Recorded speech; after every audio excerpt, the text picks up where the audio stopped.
Peuple du Rhum, bienvenue sur la chaîne du bar de l'ours. L'ours c'est moi et le bar, il est derrière. Mais aujourd'hui, on va parler de ce qu'il y a autour de moi. On va parler mini-fût, micro-fût, vieillissement de rhum et tout ça chez soi, à la maison. Donc faire vieillir son rhum, je vais vous donner les différents points clés qu'il faut retenir et les différents conseils que je peux vous donner de ma propre expérience avec maintenant 2 ans et demi d'utilisation de fût. C'est une vidéo qui a été beaucoup demandée, j'avais pas spécialement prévu de faire une vidéo spécifique juste sur le sujet puisque j'ai déjà fait plusieurs vidéos, j'en fais à peu près tous les 6 mois, je fais une vidéo pour faire le point sur ce que j'ai en cours en vieillissement. Donc là maintenant j'ai 3 fûts de 5 litres et un petit d'1 litre. Il y a un moment où j'avais un 3 litres, etc. Donc voilà, là on en est au stade aujourd'hui, on commence à avoir pas mal de fûts sur la chaîne, on commence à avoir pas mal de trucs en vieillissement qui sont déjà sortis, des bouteilles déjà existantes que vous avez sans doute déjà suivies si vous suivez la chaîne, et donc des choses qu'on a déjà goûtées et on a réussi à faire pour l'instant des trucs plutôt pas mal. Donc c'est une vidéo que je fais parce que ça a été beaucoup demandé sur une vidéo globale, comment faire le marquage, les fûts, etc. Faire vieillir son rhum. Donc c'est parti, je vais vous donner les conseils et les tips de l'ours.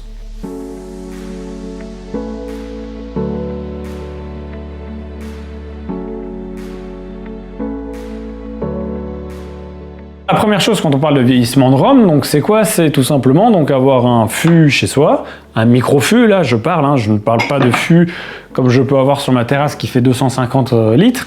Là on parle de micro-fût, donc là moi j'ai des 5 litres, j'ai un 1 litre, on peut aller de 1 à 10 litres, 15, 20, 30. Au-dessus, pour moi, on commence à devenir sur des côtés professionnels.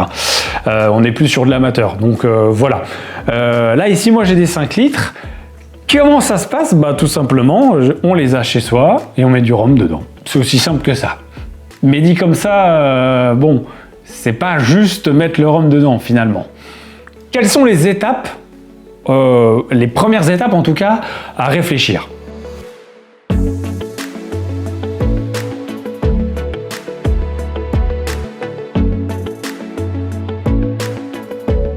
Donc la première chose, c'est quand vous allez recevoir votre fût, qu'il soit vierge, donc qu'il n'y ait eu aucun marquage à l'intérieur, qu'il n'y ait eu aucun alcool, donc qu'il soit brut, ou qu'il ait déjà eu de l'alcool qui soit passé à l'intérieur, peu importe, la première chose à faire, c'est de vérifier l'étanchéité. Pour vérifier l'étanchéité, la première chose à faire, c'est déjà de mettre de l'eau à l'intérieur. Alors la première chose, vous faites un premier passage en eau, simplement mettre de l'eau dedans, la retirer.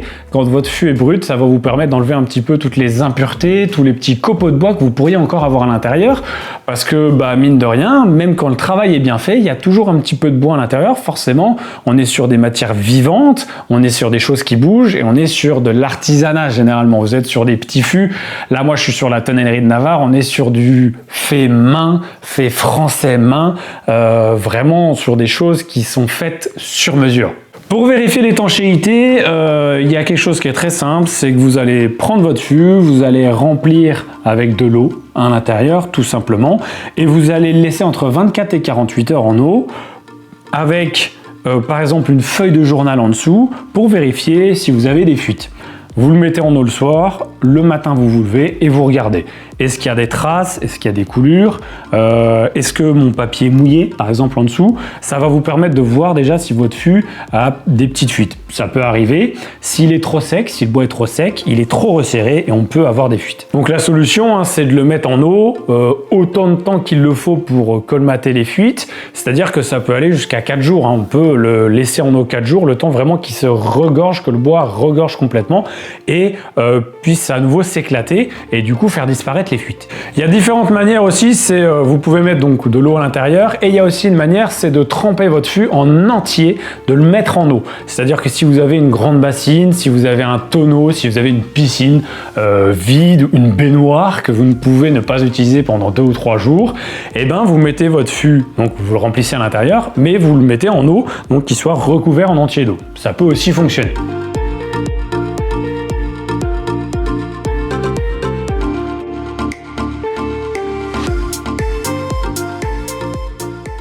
Ensuite, on passe au marquage ou à la finition de votre fût. Comme je l'ai dit, vous pouvez recevoir un fût qui soit brut, c'est-à-dire qu'il n'y a eu aucun alcool à l'intérieur. Vous pouvez aussi, il y a des gens qui vous proposent d'acheter des fûts avec déjà des finishes, des finitions ou des marquages, c'est-à-dire qu'il y a déjà eu de l'alcool à l'intérieur. À la tonnellerie de Navarre, ils proposent notamment par exemple du cognac, c'est-à-dire que vous pouvez recevoir un fût qui a déjà eu pendant plusieurs mois du cognac, ce qui fait que votre fût va être marqué par l'alcool de raisin, par le cognac, et il y aura déjà donné un petit côté raisin rond à l'intérieur pour votre futur rhum. Si ça n'a pas été fait, que vous avez eu un fût qui n'a pas eu d'alcool à l'intérieur, ou si vous avez un fût qui a eu de l'alcool à l'intérieur, mais par exemple ça fait 6 mois, 1 an, 2 ans, 3 ans qu'il est sans rien à l'intérieur, qu'il n'y a pas eu de jus à l'intérieur. Dans ce cas-là, vous pouvez décider de refaire un marquage ou une finition après l'avoir remis en eau, parce que vous allez peut-être avoir perdu l'aspect alcool qu'il y a eu avant du fait de la sécheresse de votre fût. Donc si vous décidez de le faire, c'est très simple. Vous prenez un alcool, de préférence un alcool fort. Plus votre fût est neuf, mieux il vaut un alcool fort, parce que ça va permettre de vraiment pouvoir enlever et dégorger un petit peu les tanins et ce côté extrêmement boisé que vous pouvez avoir, surtout sur du bois neuf. L'avantage de ce marquage ou de cette finition, c'est tout simplement de donner un aspect à votre rhum futur qui va venir à l'intérieur. Par exemple, moi j'avais fait, pour ceux qui suivent, sur le tout premier embouteillage qui était le fût qui est derrière moi là, j'avais mis du vin moelleux, j'avais mis du Montbazillac dans le fût pour le marquer, et ensuite j'avais mis du rhum. Et pour le coup, le Montbazillac a rendu mon rhum que j'avais mis à l'intérieur après extrêmement moelleux, sur le côté raisin, sur le côté très doux et très sucré du raisin. Alors après, vous le savez, moi j'utilise aussi des eaux de vie, j'ai mis de la Mirabelle, j'ai mis de la Quetch, là ici on a du coin, et ça donne des aspects super fruités à votre rhum après. C'est à votre convenance. Vous pouvez mettre du whisky, du bourbon, vous pouvez même essayer avec du porto. Après, les choses qui sont très sucrées, ça peut devenir compliqué parce que le sucre peut venir encrasser votre robinet ou peut venir essayer de sortir de votre bois.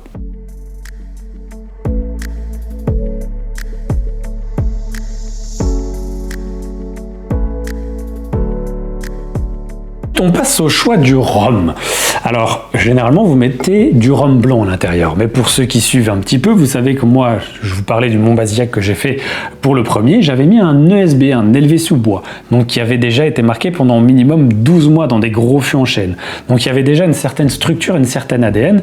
Mais le fait d'avoir pris un ESB, ça m'a permis de faire un vieillissement très court. En 3 mois, j'avais déjà un rhum qui avait énormément évolué. Du fait aussi qu'il y avait eu le Montbazillac avant à l'intérieur de mon fût. Ce qu'il faut juste se dire pour le choix du rhum, c'est qu'il faut un rhum que vous aimez, que vous appréciez. Parce que si vous mettez un rhum que vous aimez pas spécialement pur à l'intérieur de votre fût, il y a quand même peu de chances que vous sortiez un produit que vous aimiez après. Moi, je vous conseille de mettre des alcools au-dessus, au minimum 50 degrés si ce n'est au-dessus, parce que vous avez généralement une perdition en titre alcoolique. Plus le rhum va vieillir, plus il va un petit peu s'évaporer de votre fût, plus vous allez le goûter, plus ça va rentrer en contact avec l'air.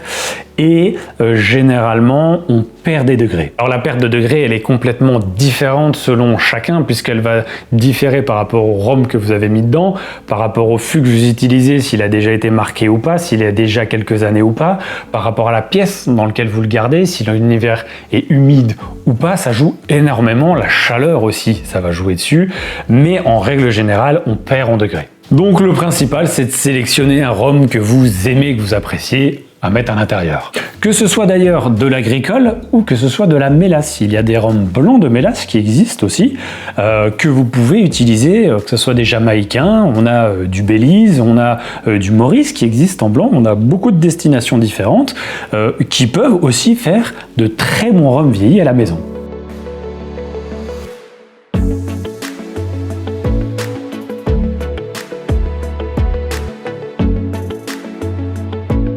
Ensuite, on va parler du temps de vieillissement dans les fûts. Donc, ce qu'il faut savoir, c'est que plus votre fût est petit, 1 litre, 3 litres, 5 litres, 10 litres, plus l'alcool va avoir tendance à vieillir, à rentrer en contact avec le bois beaucoup plus rapidement que dans des gros fûts de 250, voire des foudres de 700, 800, 900 litres. Qui est logique puisqu'en fait la surface de votre fût est beaucoup plus petite, donc en fait le rhum est beaucoup plus en contact dans un petit fût que ne le sera dans un énorme fût de 200, 300 ou 400 litres. Par exemple, pour vous donner un ordre d'idée, on dit que pour un fût de 3 litres, entre 4 et 5 mois de vieillissement, ça équivaut environ à une année complète de vieillissement sur des fûts plus gros. Donc en gros, si on mettait notre rhum à vieillir dans un fût de 250 litres pendant 1 an, ça serait quasiment la même chose que si on le laissait dans notre fût de 3 litres pendant 4 à 5 mois.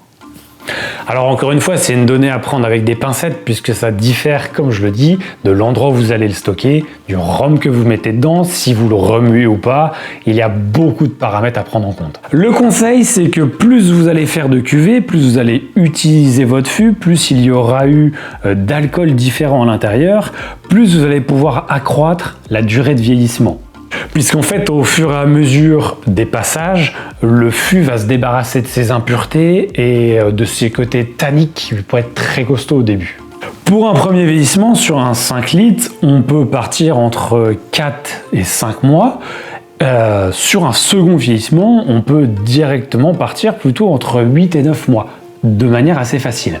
Et puis ensuite, c'est à vous de découvrir, à force de faire les vieillissements et bien évidemment à force de goûter, ce sera vous qui déciderez combien de temps vous allez le laisser, s'il devient trop boisé ou pas pour votre palais par exemple.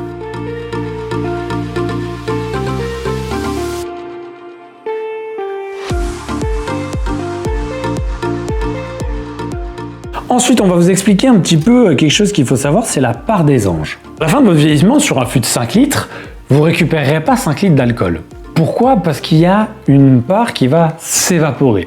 Peu importe que vous soyez dans une pièce humide ou pas, dans une pièce chaude ou pas, dans tous les cas, il y aura de l'évaporation. Il faut aussi savoir que le bois, il absorbe une infime partie, mais il absorbe une partie de votre jus, de votre alcool, de votre rhum que vous mettez à l'intérieur. Cette part qui va s'évaporer, en fait, on l'appelle la part des anges. Donc, c'est pour ça que vous allez, par exemple, plus votre vieillissement va être long, moins vous récupérez sur vos 5 litres, puisque plus il y aura eu d'évaporation.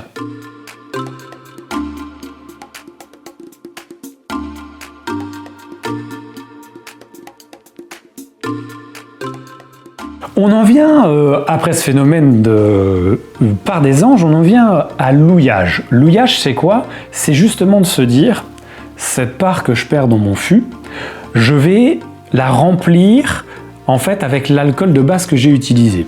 Ici, sur celui-ci, j'ai utilisé du Naisson et du Rémoninck, et j'ai mis 5 litres à l'intérieur. Au fur et à mesure, vous allez le goûter aussi, donc forcément ça va diminuer, même si vous ne goûtez pas 10 centilitres tous les jours, sinon vous allez mal finir, mais même si vous goûtez toutes les 2 semaines 2 centilitres, ça va diminuer un petit peu. Vous aurez l'évaporation, le bois qui aspire, etc. Cette partie, elle peut être remplie au fur et à mesure avec le même rhum blanc que vous allez utiliser. Ça s'appelle l'ouillage. C'est une action qui est périodique et qui vise en fait à faire en sorte que votre fût soit toujours à son niveau maximal. C'est pas obligatoire. Moi, je ne le fais pas parce qu'en fait, je considère que par exemple, si au bout de 6 mois, mon fût a bu par exemple 50 centilitres, voire même 1 litre de rhum, et si je remets du rhum blanc dedans, ce rhum blanc, il va falloir qu'il revieillisse. Et il va, même s'il va s'homogénéiser avec le reste de mon rhum qui a commencé à vieillir, on peut se dire que ça peut dénaturer un petit peu notre vieillissement. À chacun de décider s'il le fait ou non.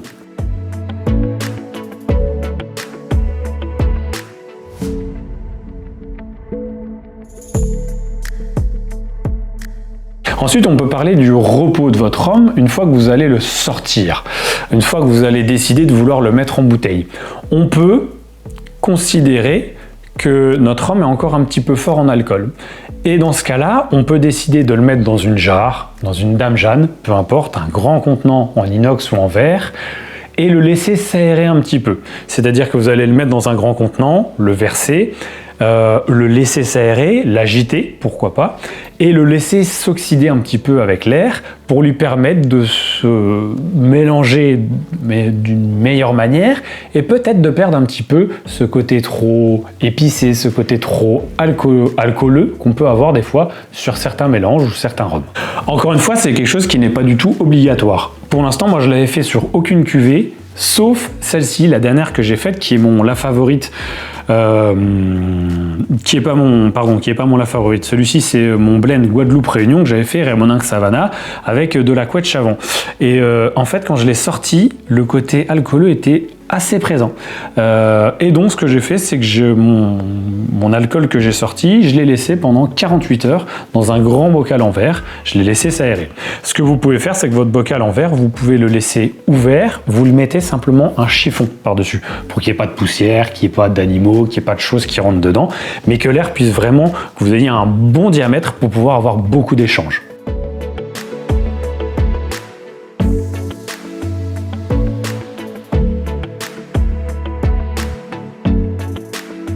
On arrive à une des dernières parties, c'est le stockage de vos tonneaux, de vos microfûts. Il faut décider où est-ce que vous voulez les mettre, dans quelle pièce, à quel endroit, etc. Pour nos collègues qui nous regardent des îles d'outre-mer, eux, ils ont un climat qui est chaud, humide. Donc, les fûts l'alcool à l'intérieur va s'évaporer, de manière un petit peu plus rapide que chez nous sur les climats un peu tempérés. Donc, eux, ils ont encore des détails et des choses à prendre en compte que nous, on ne prend pas en compte. Ou en tout cas, pas à la même échelle qu'eux. Il faut de préférence que la pièce soit un tout petit peu humide. Quand je dis humide, c'est pas qu'il y a un taux d'humidité de 75% parce que sinon votre fût il va commencer à se dégrader, ou alors avoir des champignons. Mais il faut éviter que la pièce soit complètement sèche, parce que sinon, même si vous avez du fût à l'intérieur, le bois va boire beaucoup plus et l'évaporation à l'intérieur va être plus élevée. Il faut à tout prix éviter, c'est déjà le contact direct avec la lumière du soleil. Si vous le mettez derrière une vitre, que vous avez du soleil tous les matins de 8h à midi et toutes les après-midi que vous avez plus de soleil, déjà là ça va faire des gros changements de température. C'est vraiment ça qu'il faut éviter, c'est les changements de température et les changements d'humidité trop forts et trop fréquents. En gros, il faut essayer d'avoir une pièce où l'hydrométrie et la température est relativement stable. Moi ici derrière, alors j'ai une grande baie vitrée ici, mais le soleil arrive que sur cette partie-là en fait de mon bar et les fûts sont ici. J'ai le radiateur qui est là, la température c'est ma pièce de vie, c'est mon salon, elle est constante. Tout au long de l'année et l'hydrométrie pareil ça bouge pas beaucoup, donc pour moi c'est plutôt un endroit qui est plutôt efficace. Après on les met aussi en valeur, moi vous savez j'ai mon bar, c'est comme ça que je fonctionne, mais c'est vrai que c'est quand même de très jolis objets. Il y a des gens qui aiment bien les mettre dans leur salon, ce genre de choses, ce qui est logique. C'est quand même joli, ça attire l'œil, ça fait parler les copains et on peut des fois se verser un petit godet. Mais il y en a qui préfèrent tout simplement les mettre à la cave, avec les bouteilles de vin par exemple. Alors surtout pas, ne les mettez surtout pas dans des caves réfrigérées pour les caves à vin électroniques. Mais si vous avez une cave en terre battue, ça peut être un endroit où vous pouvez laisser vos fûts. Ce qu'il faut juste garder en tête, c'est que le bois est une matière vivante. Donc de toute façon, ça va évoluer et bouger. Et plus vous aurez de paramètres à prendre en compte, température, hydrométrie, soleil, lumière, courant d'air, et plus il y aura de facteurs pour que le rhum évolue à l'intérieur rapidement.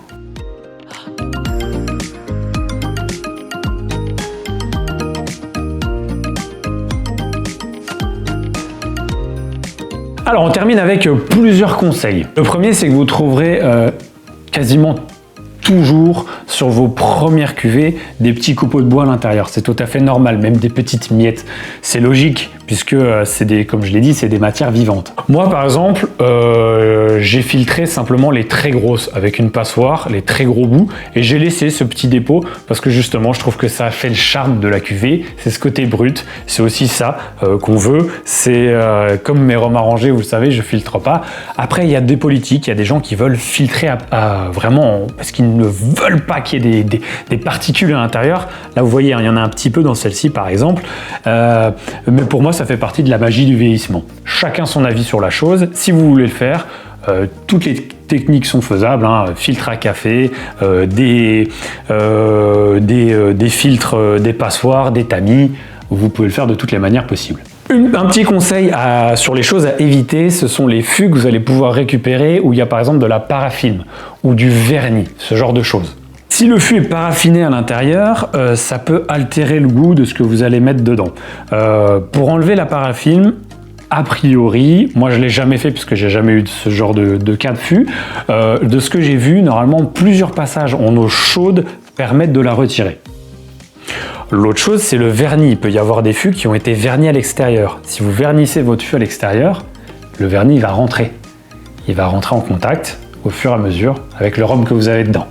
Et je vous assure qu'un goût de vernis, non seulement c'est pas bon pour la santé, mais en plus ça peut altérer et complètement faire foirer votre rhum. Une chose, c'est quand vous avez fini votre vieillissement ou quand vous avez fini votre marquage, ce genre de choses, ne laissez jamais votre fût vide, puisque votre fût va sécher et vous allez non seulement pouvoir avoir des stries et donc avoir des petites fuites, mais vous allez aussi perdre tout ce que vous avez joué avant à l'intérieur. Vous allez perdre vraiment le bénéfice du rhum ou de l'alcool que vous avez mis à l'intérieur avant.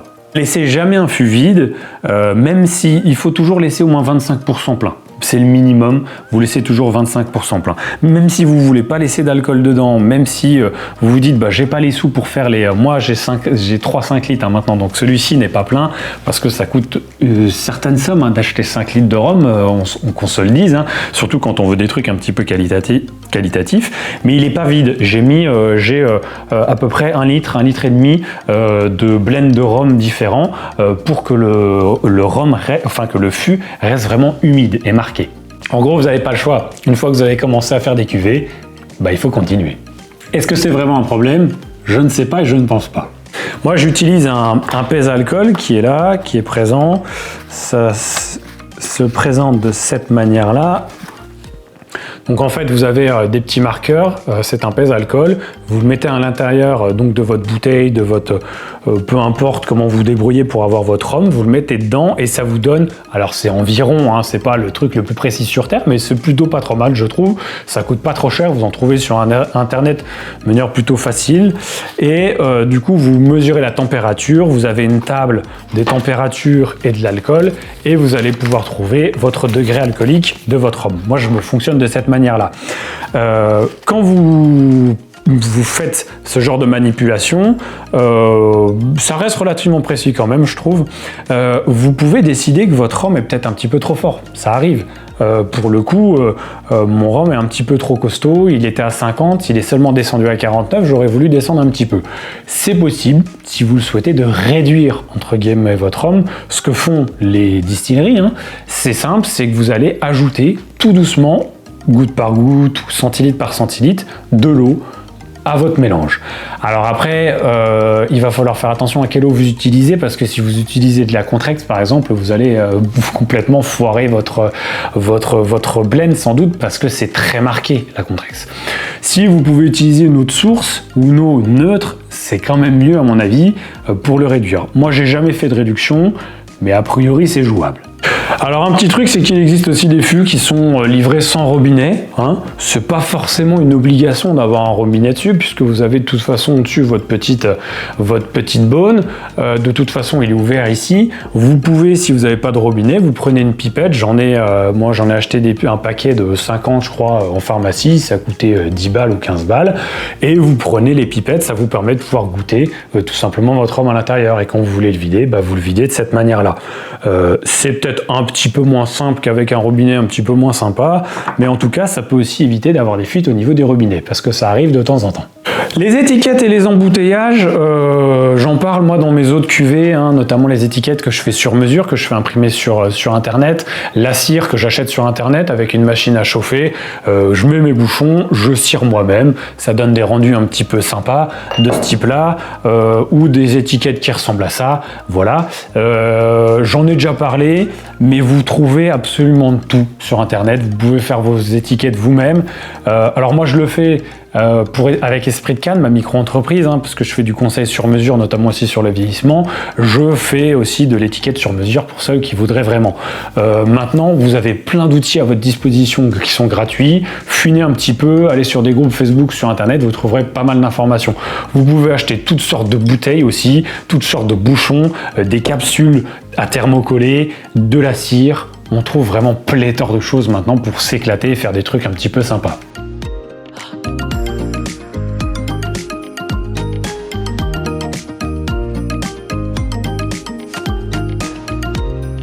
La dernière chose que je peux vraiment vous conseiller, vous dire, c'est ce que je dis à chaque fois à tout le monde, tout le temps en permanence, c'est goûter. Goûter régulièrement. C'est aussi simple que ça.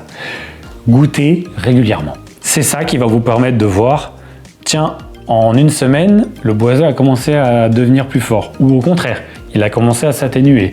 Tiens, il a commencé à prendre un peu de rondeur. Tiens, il commence à sentir le whisky que j'avais mis. On goûte, on goûte, on goûte. Alors, je vous dis pas de boire 10 centilitres de rhum tous les matins, je vous vois venir. Non, non, c'est pas ce que je dis. Je suis pas en train de vous donner ça parce que sinon, votre médecin, après, il va venir me taper sur les doigts. Non, non, c'est pas ce que je dis. Ce que je dis, ce qui est important, c'est vraiment contrôler régulièrement. Et de regarder aussi la couleur, ça peut vous voir un petit peu comment évolue votre rhum. Mais ça vous permet aussi vous pouvez aussi contrôler l'alcool à l'intérieur. Vous pouvez voir si l'alcool diminue ou pas, de quelle vitesse. C'est la clé. Pour moi, c'est la clé, c'est de goûter. C'est aussi simple que ça. Et quand vous le goûtez et que vous vous dites, waouh, eh ben il est bon, eh ben c'est peut-être le moment de l'embouteiller. C'est aussi simple que ça. Voilà, on a fait un petit peu le tour de tous les différents points et les différentes choses que je pouvais vous dire sur le vieillissement en fût. Je vous le redis, si vous voulez des conseils sur mesure, plus adaptés par rapport exactement à votre situation, à vos fûts, la taille de vos fûts, l'alcool que vous voulez choisir, etc. Moi, je fais de l'accompagnement sur mesure avec Esprit de Cannes. Donc, n'hésitez pas à m'envoyer un petit mail sur Esprit de Cannes. Je vous répondrai relativement rapidement et on pourra voir ensemble pour faire un accompagnement sur mesure. J'ai déjà quelques clients. Je vous fais les étiquettes aussi sur mesure.